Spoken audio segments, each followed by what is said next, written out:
Welcome to Electric Libertyland, here on the Lions of Liberty podcast, your weekly shot of culture, comedy, and liberty with your host, Brian McWilliams.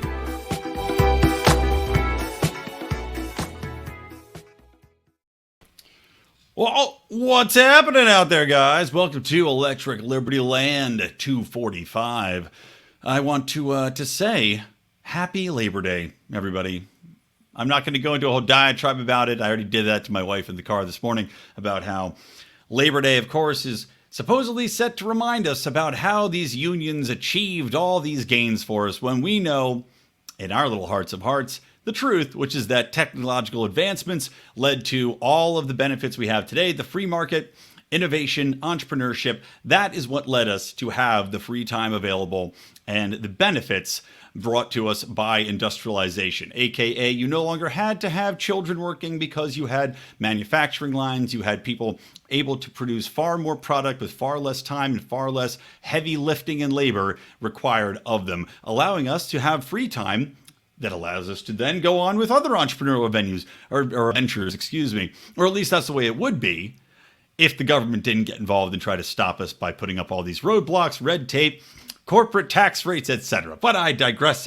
Welcome to the show, everybody. I'm in a pretty good mood. If you had heard my Good Morning Fuckhead rant this morning, you would have heard that I got 2 white pills over the weekend from 2 very liberal sources who have now turned a different color, a rosier shade of politics insofar as I'm concerned, and who have confessed that they are now seeing the world as I do, or at least partially. You know, they're never going to see the world fully as I do, but in some way, shape, or form, they have come around from the progressivism that has embraced and colored the way in which they viewed the world and the way in which they viewed the government, and cast quite a shadow on the government and made them realize that the way in which this world operates is one based upon power, based upon self-interest, and that once you get out in that entrepreneurial space, once you start waking up and opening your eyes to the way in which you're being manipulated, how these minor issues get blown out of proportion every single day, and it dominates the news cycle, and it dominates culture, and it dominates everything else, how this is not reality, and how things have to change. So I'm in a fantastic mood to start this off, despite the fact that StreamYard delayed me a little bit. Damn you, StreamYard.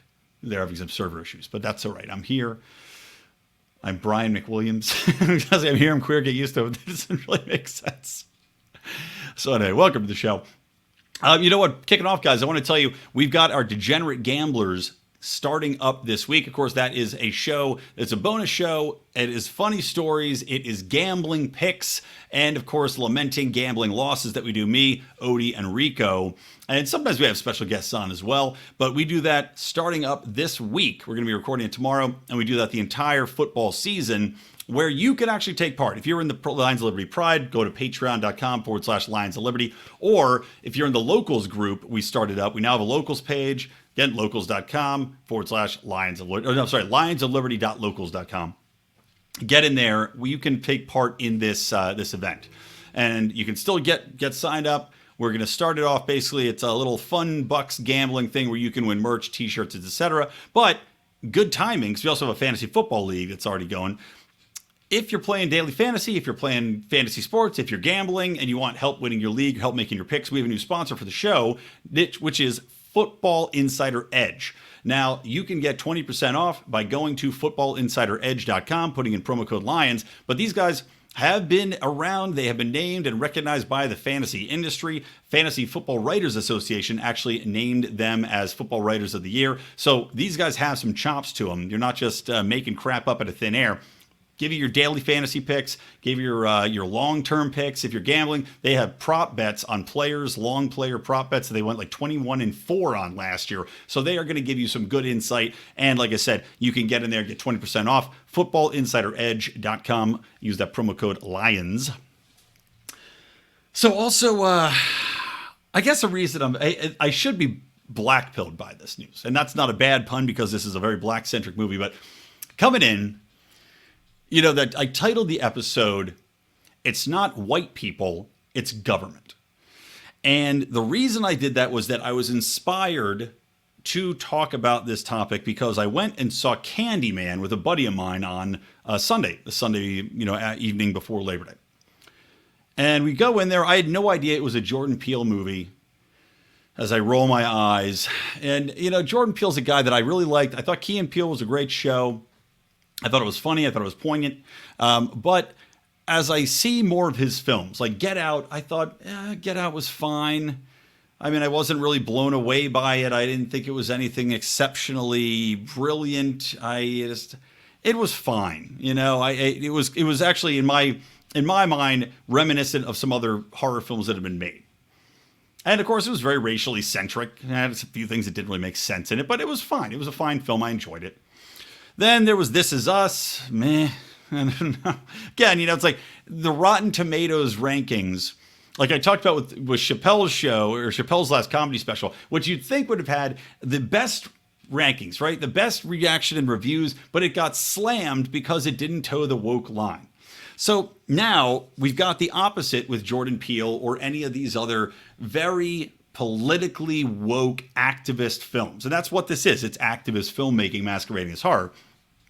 You have this 99% Rotten Tomatoes positive reviews and people glowing about what is empirically, I don't know, a fine remake. I thought it's not as good as the original. And it is, I shouldn't say remake. It's a sequel to the original Candyman, right? Which is about differences in race and also class struggles in the ghetto, right? It centers around this ghetto area of Chicago. But it had both, a white woman kind of like this as the quasi-villain, but quasi-hero that, comes in. It's an interesting film. I highly recommend people see it. So this is a sequel. I didn't realize that instead of a remake from Jordan Peele, which I didn't know at the time. But I very quickly came to realize it. Because when you sit down, and spoiler alert, I won't ruin the whole movie for you, but spoiler alert on some of these things. It's very much focused on gentrification and on the creation of ghettos.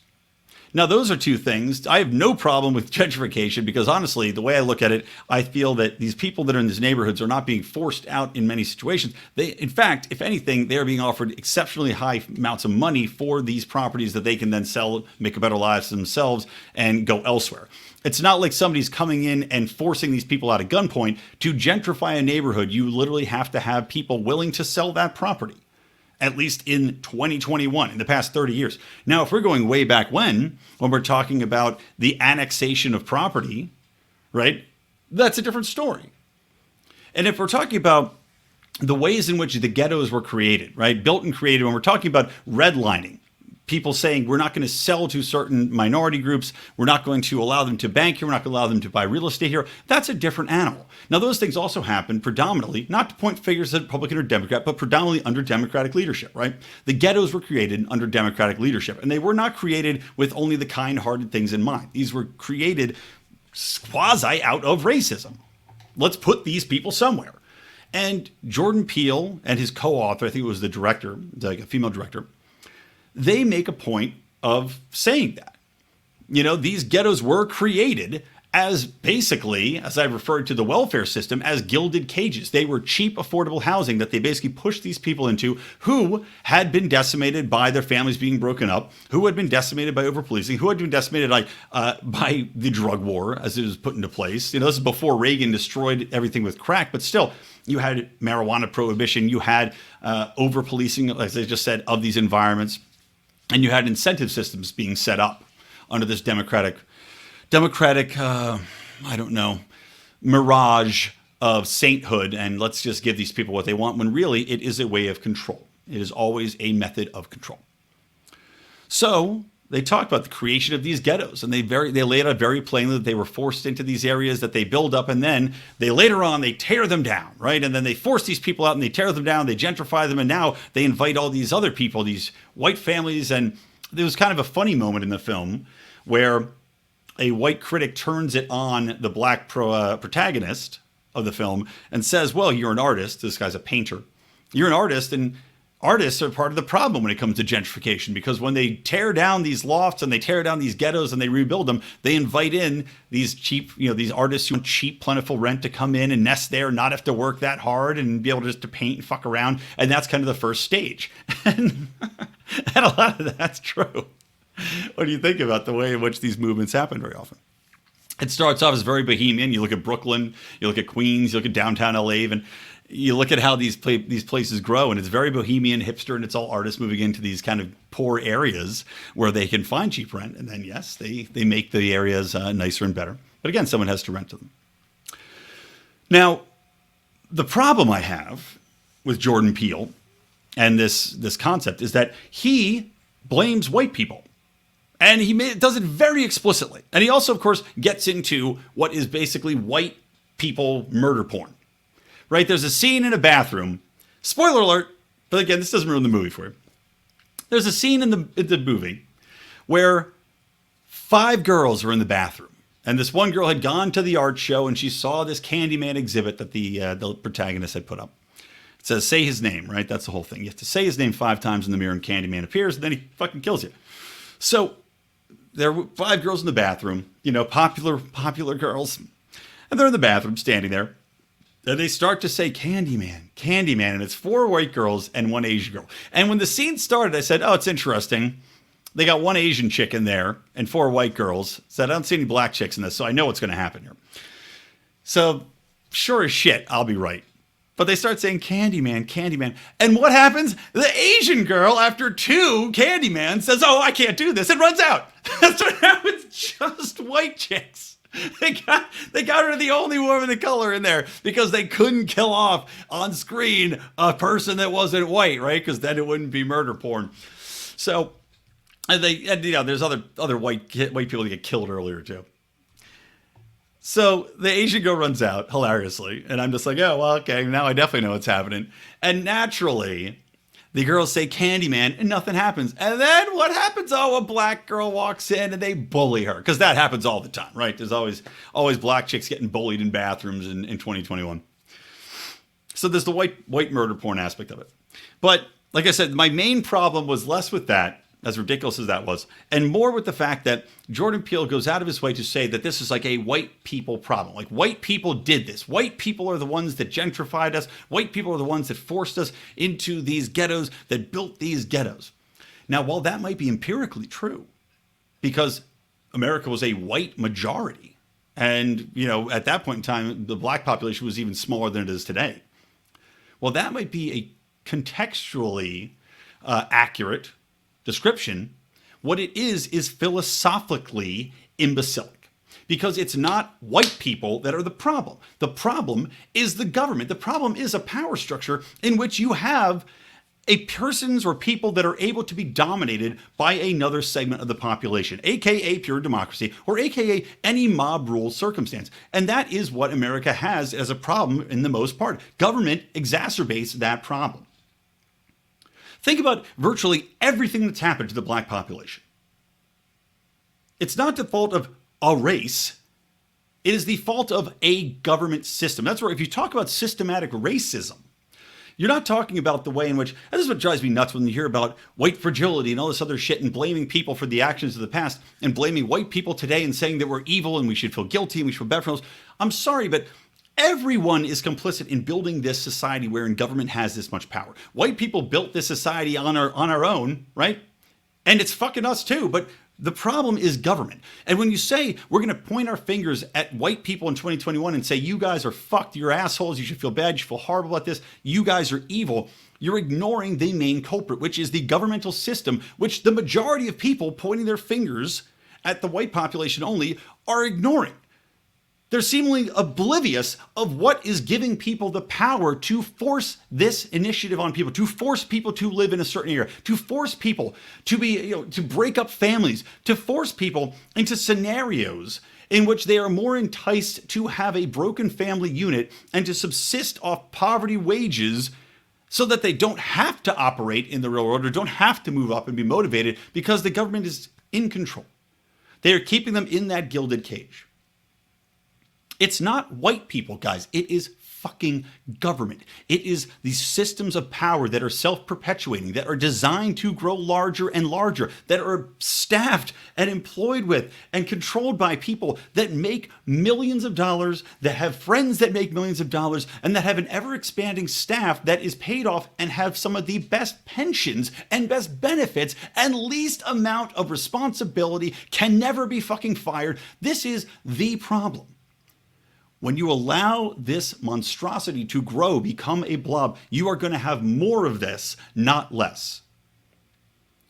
And it just drives me nuts to think, do you not think that there are governments the world over that have performed atrocities on their people? I mean, look at Africa, for fuck's sake. Do you not think, I mean, in Africa, for all of the murders, for all the mass killings that have gone on, can we say, you fucking white people, you created those damn African tribes, then you went and cut their hands off and forced them to vote one way and raped all their women and don't allow their kids to go to school and, keep their children? I mean, look at Afghanistan.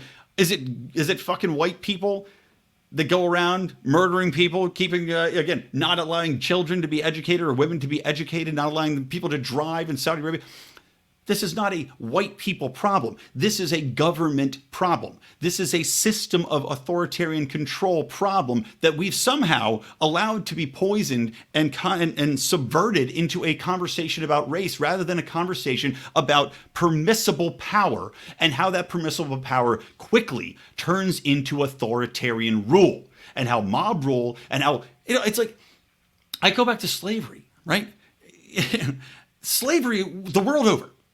The world over existed. It's not a white people thing. White people didn't go and steal slaves from all over the fucking place. In fact, Africans enslaved each other and then sold them to the slave traders, not just white, but Portuguese and Spanish and even every other slave trader across the world, right? Those mini governments there, these tribal governments went and warred against each other. And by the way, individuals don't war.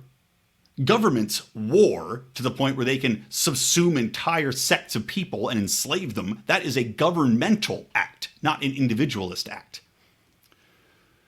But you look the world over at slavery, at war, at mass murder, at the creation of ghettos, at the creation of welfare system, the creation of anything where you have two segments of the population in a caste system, right? You have India, you have Afghanistan, you have there's a million examples. In China, in fucking Tibet, where the monks were the highest caste, and then they had these basically serf class people that were working under them, that's really what was the big problem with fucking Tibet.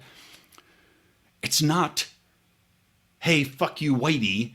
It's, hey, wake the fuck up and realize the problem here. The problem here is that you are permitting a government to have that power. And that shit ain't right. So, anyway, I had one more thought about the Candyman thing I just thought was so fucking funny. The movie, Candyman, is about a guy who was a murderous, well, initially, if you don't know the story of Candyman, I'm not giving anything away here, but it's a nice guy who gets killed by cops, right? He gives candy away. But I just thought it was so funny that the concept of the Candyman really encapsulates government. If you're talking about a mass murderer, a man who, when you engage too much, just decides to fucking mow you down while handing you candy, you are describing the government to a T. Who else do you know of that gives out everything, gives out dollar bills like it's no big deal, gives out trillions of dollars to people during COVID, all the while shutting your business down, all the while dropping bombs and committing murder in your name? Thanks, Candyman.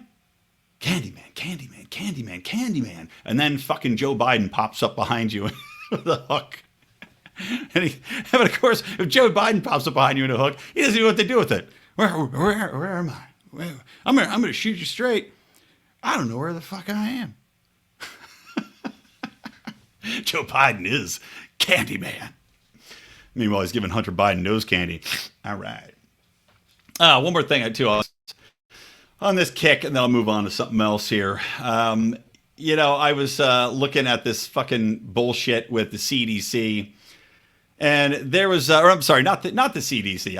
I mistook my own horrible agency. It's not the CDC, it's the NHS, the British version of the CDC, which has published a blog and its official website called Dear White People in the UK. Now, let me go ahead and open up this article because I want to read you some of these little tidbits. And again, this is on the NHS.UK website. This is a health website, which now has taken it upon themselves to tell people that it's a health issue that white people hate themselves. Blog, Dear White People in the UK. This is by Aishneen. I'm just going to say Asinine because it's asinine. Asinine Benjamin, Equality, Diversity, and Inclusion Lead at the Nursing and Midwifery Council. Because that's, you get into midwifery, you've got a PhD in lecturing white people. So, of course, they say first step you have to read White Privilege Unpacking the Invisible Knapsack by Peggy McIntosh, and naturally Robin DiAngelo's race-baiting bestseller, White Fragility. So what do they say the tips are for white people in the UK? Number one, don't be defensive. This isn't personal. It's not really about you. Everybody is at a disadvantage when our formal institutions perpetuate inequalities. But then they quickly make it very personal. Listen to the next couple. 2, don't say I'm not political to excuse yourself from this conversation. Right now, ignorance isn't an excuse. You can't unsee what you have seen. That seems pretty personal to me. I can't unsee what I've seen. How do you know what I've seen? How do you know what I've fucking seen? How do you know what I've seen is perpetuating racial inequality? How do you know what I've been doing isn't going around treating everybody the same, being nice to people, giving people jobs, employing everybody equally? No. It's not. Don't be defensive, though. It's not about you personally, but, you can unsee what you've seen. Number 3, you don't have to be vocal, but do listen. Listening means being open to hearing what black and minority ethnic people are saying. Be open to their lived experiences, if they choose to talk about them. You would be hard-pushed to find a black or Asian person that doesn't have a personal story of racism. Well, maybe that's true. I know there's lots of people that don't have stories of racism out there. And also, we have created and fostered an environment wherein virtually any interaction can be considered a story of racism. And number 5, I'll skip ahead one because I'll go back. There's number 4 too. Number 5, be uncomfortable. That's the tip. You should be uncomfortable. I've talked about this on the show before. If I'm uncomfortable around black people, if I'm not comfortable in my own skin as a white person because I've been taught to hate myself, hate my skin color, and feel that I am an oppressor of these people, and I should walk around always apologizing, always knowing that my ancestors, even if I haven't personally done anything wrong, that I have bought into a system of inequality and oppression, and that my ancestors were real sons of bitches, and that I bear that scarlet letter of R on my chest for racist. So I should be uncomfortable. That's what it's telling me.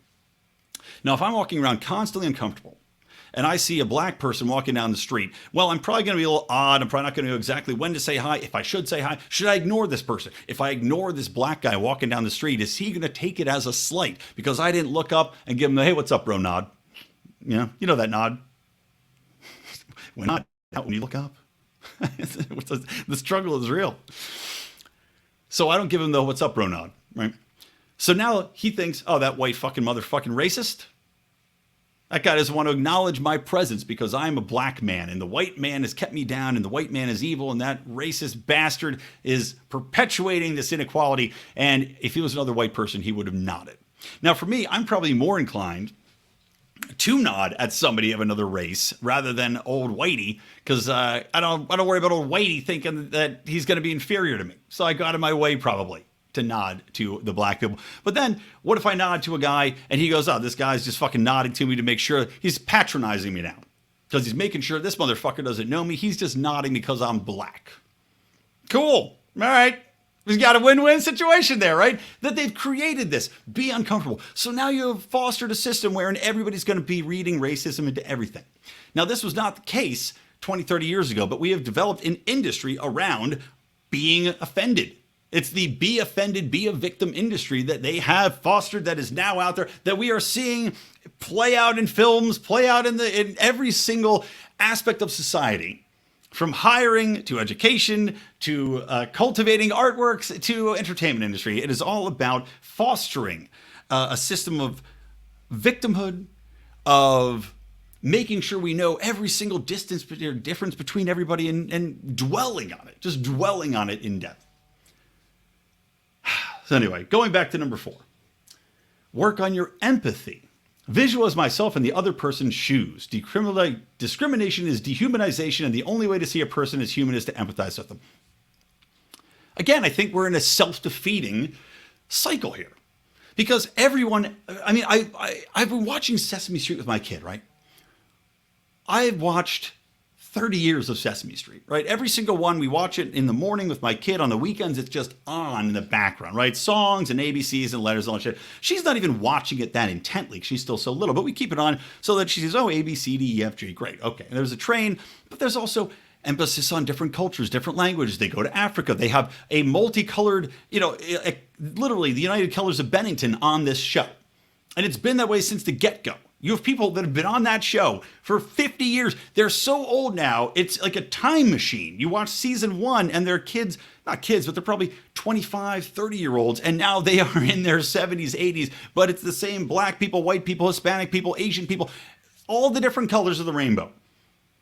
Have been on this show since 1970. You get what I'm saying here? We have been taught to empathize for that long. We have been banging this drum for so long, forever. And it worked on me. When I was growing up, I was like, great, colorblind, I don't give a shit. Everybody's the same. I didn't think about having to nod to somebody walking down the street. I didn't really think twice about it. I smiled when I saw interracial couples. I still do. But now, they pushed it into your mind that you have to be concentrating on it. So you don't think that we all fucking empathize? We're beaten over the head with this every day. Black people went through this. Asian people went through this. Hispanic people coming across the borders. Won't you think of these people's experience? Won't you please think about what they went through? Yes, we all have. We've thought about it. We've thought about it. We've dwelled upon it. We've been taught it. It's been inundated. Let it fucking go. It's now having the opposite effect. I promise you, it is having the opposite effect. Like I was just talking about the white pills on my Good Morning Fucking episode. This is without a doubt, in part, these people coming around from a progressive point of view to a libertarian point of view is in part due to this obsession culturally with playing up victimhood and just not allowing people a minute to stop and breathe and just live their lives. These people are losing their own battle. I promise you, you're going to start seeing it. It's happening now. People are going to start losing this battle, and that's for the good of humanity. Because the more emphasis there is on the differences between us, on people stealing from each other's cultures and what happened in the past and how everyone has to hate each other and remember that they're such a piece of shit, it's not good for humanity, especially in the social media era. And the NHS is buying into it. But fortunately, the NHS is a government organization. And fortunately, during COVID, most of the healthcare organizations in the world over haven't taken their knocks. And stupid shit like that's not going to help. So God bless. But you know what will help, guys? I want to tell you about my buddy. Obviously, you guys know Jason Stapleton over at Wealth, Power, and Influence. He is a good buddy of mine. Sadly, just escaped LA to hot-ass Arizona. Fuck Arizona, it's too hot.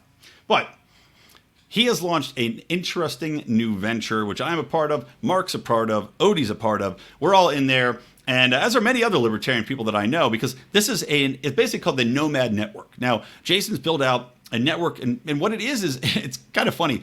It was an idea that, and he didn't steal my idea, by the way, but it was something where John and Mark and I were talking about what we want to do with Lions, and I was emailing one night, and I was like, God, we should build out a network. Like a place where libertarians can find other libertarians to collaborate, to build projects out, to find jobs. There needs to be something like that, because one of the problems with libertarianism is that there's not enough leadership insofar as creating businesses, creating wealth, right? We want to be successful. We tell people, well, this is the way you should do it. But where are our multimillionaires? Where are our leaders in industry? Where are the people that are the scions of what's next? Where are our fucking luminaries leading the way with the bright torch, lighting the Olympic flames? God, my nose just started like crazy. He's created basically that idea. It's called the Nomad Network. You can join for free right now, actually. You have to go to Nomad Net. Oh, sorry, hold on. I have to read the full URL because it gets fucked up if I don't. Okay.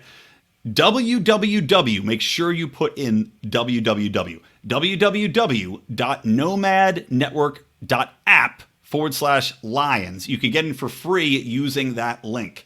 And I'm in there. I got to tell you, man, I'm impressed by it already. I'm actually going to get involved doing some classes in the Nomad Network. I'm going to teach, as you know, I'm a public relations professional. I've been doing it for 20 years. I am as expert as you can get in this field. So I'm going to be doing some basics on public relations, how you can promote your company, how to work with media, what makes for a good story, what makes for a good angle, how not to piss people off in the media, how to get coverage, etc. So I'm going to work with him on that. And that's part of what the Nomad Network is educational materials. But on the other side, I'm in there looking at people posting jobs. Like I still have to post my official, like, here I am, here's what I do. But I'm already going in the community. I'm seeing people post, hey, I need to hire somebody to do this. I need somebody that's a programmer. I need somebody that's a logo designer. I need somebody that's working in this regard. So I'm already seeing people posting jobs in the libertarian community.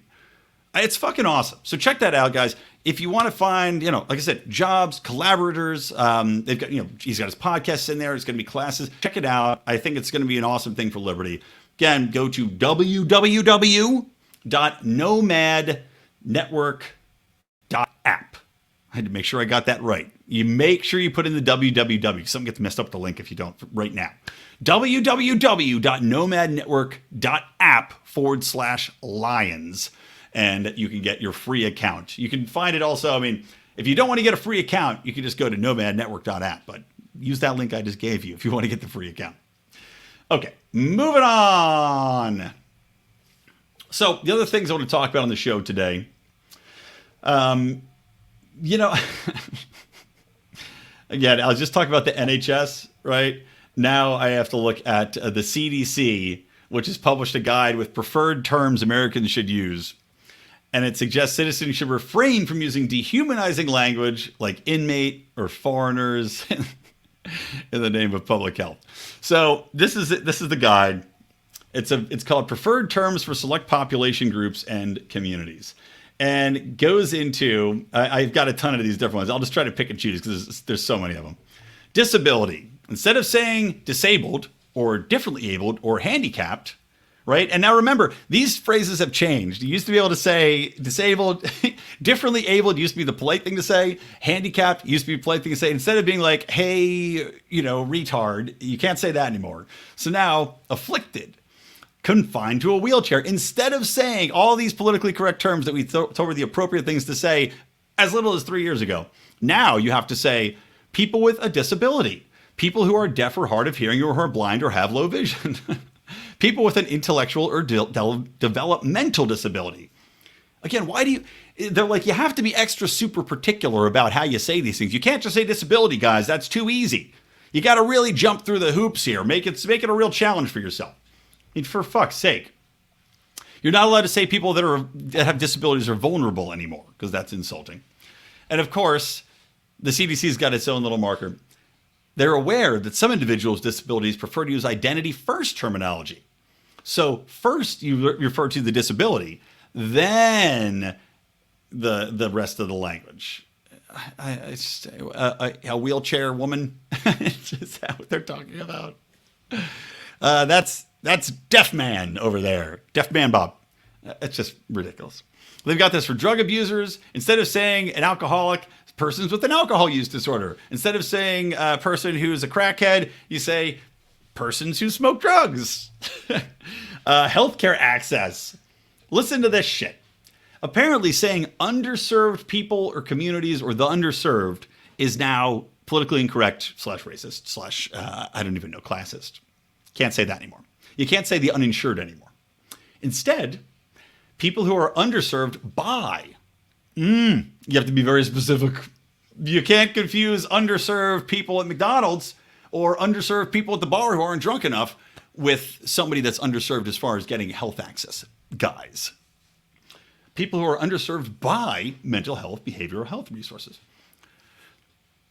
I think you've heard enough. Oh, they have one for homelessness too. Of course, you can't say homeless anymore. People experiencing homelessness. It's just, all of this shit is so maddening. It's so like somebody in the government got paid money to do this. And I'm sure they spent hours and hours in meetings refining this language, making sure that they got everything right. And it is empirically the stupidest fucking shit I have ever seen in my life. Just think about some of the ones I just read to you. Instead of saying somebody's disabled, now you have to say very specifically how they're disabled. Because God forbid you lump them in. Instead of saying somebody is homeless, affected by homeless. What is the point of this? This is semantic nonsense. This is linguistic gymnastics for the purpose of nothing. It is like going to the Olympics and running out onto the fucking Olympic stage and doing some backflips, and then the judges are gone. Who the fuck cares about this shit? Who the fuck cares? Can you imagine somebody writing you an email back after you referred to a community that's underserved and ripping your asshole because you dared to say, oh, well, they're just underserved, and not underserved by a very specific subvariant of the healthcare agency food stamps, but only in the eco-socioeconomic status wherein you need to use them just for bread. Like, what the fuck are we doing here? What the fuck are we doing here? This is now Byzantine-like IRS tax law. They are creating such a linguistic, like I said, hoop-jumping circus that it is becoming as complicated as tax law. And with just as many agents working on it, making sure that you can't fucking understand it. This is academia. This is activist academia playing out in government. The only other place you see this shit is in these foo-foo nonsense social journals, right? Where it's, make up terms and a cross intersexual, lesbian, canine, fondness, whatever just lumping together made up words that nobody uses. Latinx. It's Latin. It's the Latinxing of descriptive terms for populations impacted in various ways by health crises. But we're supposed to now change and memorize and alter this shit. This is cuckoo. Cuckoo nut cakes. And I can't help but think, again, I'm pissed about it. I think it's idiotic, but I'm white-pilled about it, baby. This is the absurdity of life. This is the crazy nonsense that is going to wake people up when they see this. And hopefully we got to spread this around, guys. Like I'm saying, spread this around. Share this episode. Share the links. Go to lionsofliberty.com/episodes/ELL245 and find the link to the CDC article and share it across all your social media platforms so people can see just how ridiculous this is. Just what an exercise in futility, what an exercise in masturbatory linguistic chicanery this is, helping nobody, confusing everybody. For what? Because a person, a wheelchair woman complained? I'm sure I'm saying that wrong. I don't care. I don't care. I'd rather just give money to the Special Olympics and be done with it than have to memorize the linguistics behind it. Unbelievable, man. Oh, so Biden administration also, just moving on to another topic here. Biden administration now has created a special little division that wants to treat climate change as a health issue. Of course, this is all in the efforts to control, because if it's a health issue, much like with COVID, guys, well, if it's a health issue, that they have all sorts of leeway to now impose sanctions and regulations, to impose lockdowns, to impose bailouts, to force people to jump through all sorts of regulatory hoops. This is bad. This is not good. This is pure evil. This shows you this entire climate hustle, right? And whether or not you believe climate change is real, the industry created behind climate change, the climate hustle, is very real. I talked about a couple episodes ago just how prolific the climate change industry had become, the money behind green energy, behind green research, behind green organizations, behind all this other shit is so massive. It dwarfs the fossil fuel industry by tenfold, easily. And now you're seeing the government try to make its power even more forthright. They've seen what they can do with COVID. I don't think that these things are unrelated. As I said, these are definitely related. When you have climate change being positioned as a health issue, which empirically you could argue that maybe pollution is a health issue, clean water access, but of course everyone in America already has access to clean water. America has quite improved pollution compared to virtually every other country in the world. And even during Donald Trump's reign, pollution still went down. Carbon still went down to the point we were actually ahead of the Paris Agreement. Do you know that? We were ahead of the Paris Accords. But they don't want you to know that. So by positioning this climate change, an amorphous topic, which can mean anything, because as we know, they already changed it from global warming because that was a losing political PR battle, as it was proven that it was not consistent warming, as they were saying. Climate change being a healthcare topic now means, as I said, that they can do virtually anything. If you want to do anything, simply say it's climate change and do it. It's been a long time since I did a song in this show. Next episode, guys, song. I promise you, song about something. I don't know what, but song about something forthcoming. It's been too long. But I just love it. COVID has given them all the push and all the evidence they need that healthcare is the way that government expands its authority and its totalitarianism into this fascistic instinct. This is the way that they win everything. So keep your ears tuned. You're going to see more of it, tying everything into health. Just talking about a couple more things here on the vaccination tip. The CDC, while we're talking about the CDC, also changed the definition of vaccination from a vaccine that makes you virtually immune to a virus or a disease, which is what they were, right? If you were vaccinated, you could not get it in any tangible sense. It was eradicated. You were immune to that virus. You know, if you get a polio vaccine, you're pretty much immune to polio. You're not getting polio anymore. Well, now they changed it to providing protection or some sort of, actually, let me find the exact phrase right here. Not just protection, but they said now it is, the act of introducing a vaccine into the body to produce protection from a specific disease.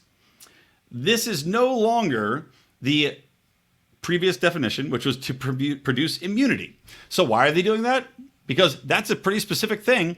Oh, that's right, because they've completely redefined what vaccinations mean, because the results of the vaccinations they're trying to force on the entire American population are not effective.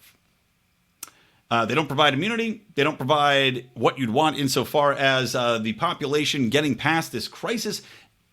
If anything, I would say they could be actively encouraging quicker mutation and stronger variants of the virus. You know, like I was saying on the previous rant, actually, I think it was a Good Morning Fuckhead that one of our Patreon members was talking to me about. We're talking about mass injections of a certain variety of vaccine in the population and presuming that this virus is just going to react and be like, oh, okay, well, peace. All right, well, where should I go? Should I go at the back? All right, exit stage left. That's not the way viruses work.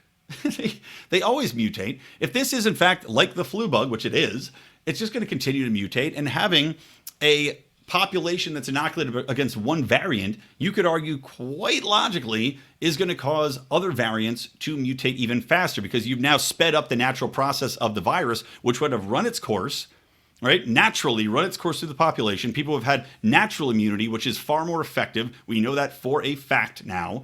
Natural immunity, more effective and longer lasting against all variants, not just the original Delta, or not just the original COVID variant, Alpha. Now you've got a population which is, basically upsetting the natural order and evolution of this virus, and it looks to be speeding it up.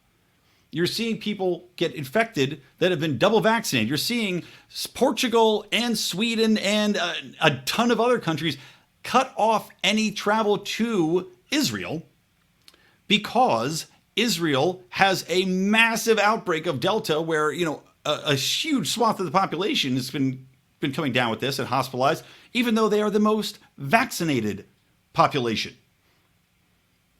Well, vaccinated against what then? If they're all getting sick, it seems like they've been vaccinated against jack shit to me, doesn't it? I mean, I'm speaking, by the way, I'm going to be speaking this weekend on Friday. If you hear my voice, if you're in LA, come for a free event. The LA Bastiat Society is hosting me. I'm going to be giving a talk. I'm going to talk about this concept that apparently being right doesn't matter anymore.